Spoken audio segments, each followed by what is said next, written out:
if you had to sort of go back in time, to say you could own, it was a one-way ticket and you went back to 6 months before COVID first outbreak, so middle of 2019, do you think you would do or could affect society in any way that would have changed the outcome? Or was that pandemic just impossible to derail? Could you have protected yourself any better?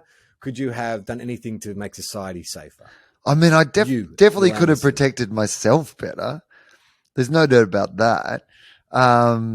But do you think though? Do you think like, as in protect yourself better? How? Like you'd still have to wait for a vaccine to be developed. I know, but I could have stocked up on masks. I could have put some money away. Shares in a mask. Exactly. I definitely could have put some money away.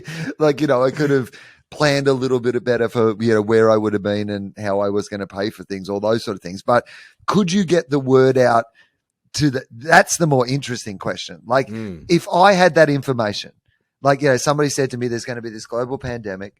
Sorry, I've got to plug my computer in. I'll just keep talking as I do it. There's going to be a global pandemic.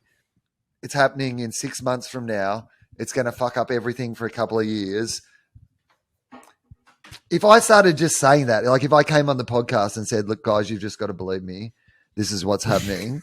Yeah, after 12 years of bullshit, now you've got to believe me. Right. So I think that I probably just would have lost. I'd be one of those people, essentially, I guess, who has like a YouTube channel or something where I'd be that everyone would just be like, I don't know what's happened to Wil Anderson, but all he does is rave about this disease that's coming in 6 months from now. So I guess in 6 months from then, when the disease actually struck, I would either be one of those people who rode the wave of, oh, he knew this beforehand. Maybe I can give information that would help from then on. Like, I don't think you'd be able to get any information out previous. People just wouldn't believe you. But if it started to happen, if you said there's going to be these things, there's going to be a disease that you're going to be hearing about out of China, it's going to spread all over the world, this is how it's all going to play out, then I think after a while, when your predictions started to come true, maybe you would build some credibility.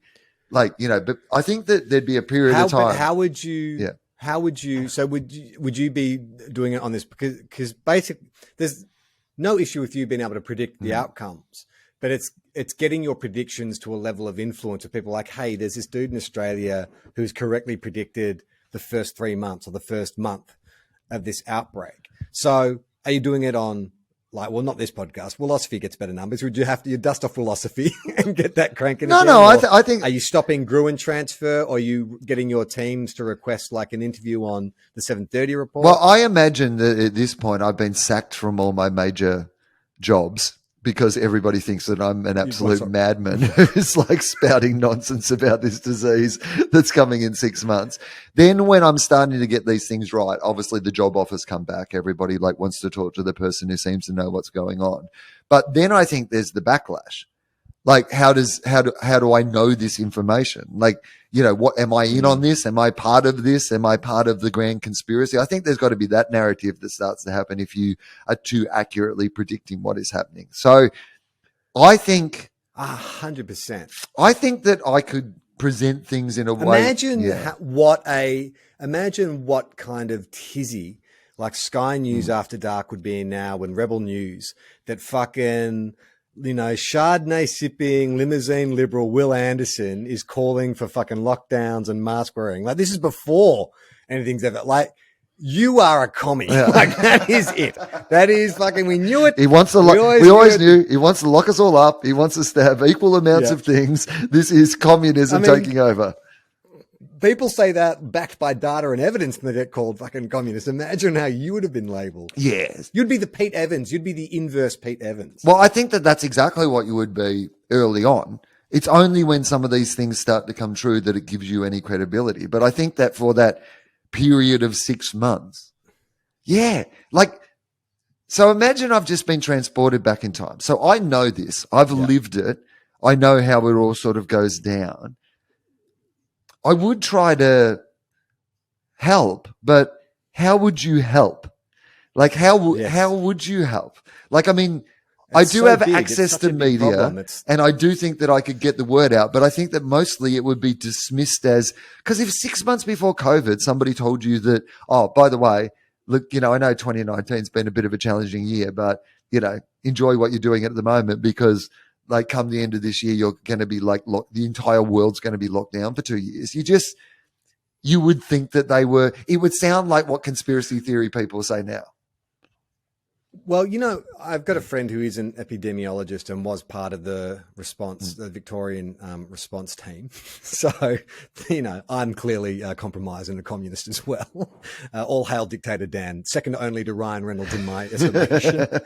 And I was sort of saying to him, we caught up a couple of months ago, and I was like, you know, was this entirely unexpected? And he said, well, no, like, you know, you've SARS and, you know, we've seen other pandemics play out to various degrees. So he said, you know, the scale of it and how new it was and stuff, you know, that was something that was was something that to stay on top of. But he said, you know, it was relatively like people were prepared, like there was a sort of system in place, like, you know, how quickly they came up with the vaccines, all that kind of stuff. Are you saying it was some sort of pandemic? Is that what you're saying? Yeah. But if you could go to someone like him and somehow and use that kind of knowledge that, well, look, you know, is it entirely unlikely?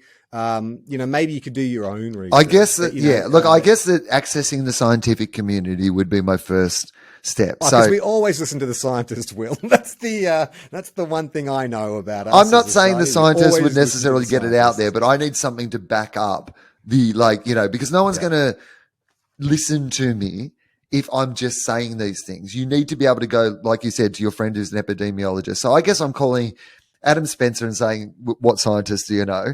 And then I'm calling Dr. Carl and I'm like, put me in touch with some people because I have this information. I need some scientific data that will make this sound more credible when I present this to people. And therefore it's not just because how am I justifying it, do you think? Am I saying that I have traveled back in time, or am I keeping that to myself so that because that dismisses my credibility? Yeah.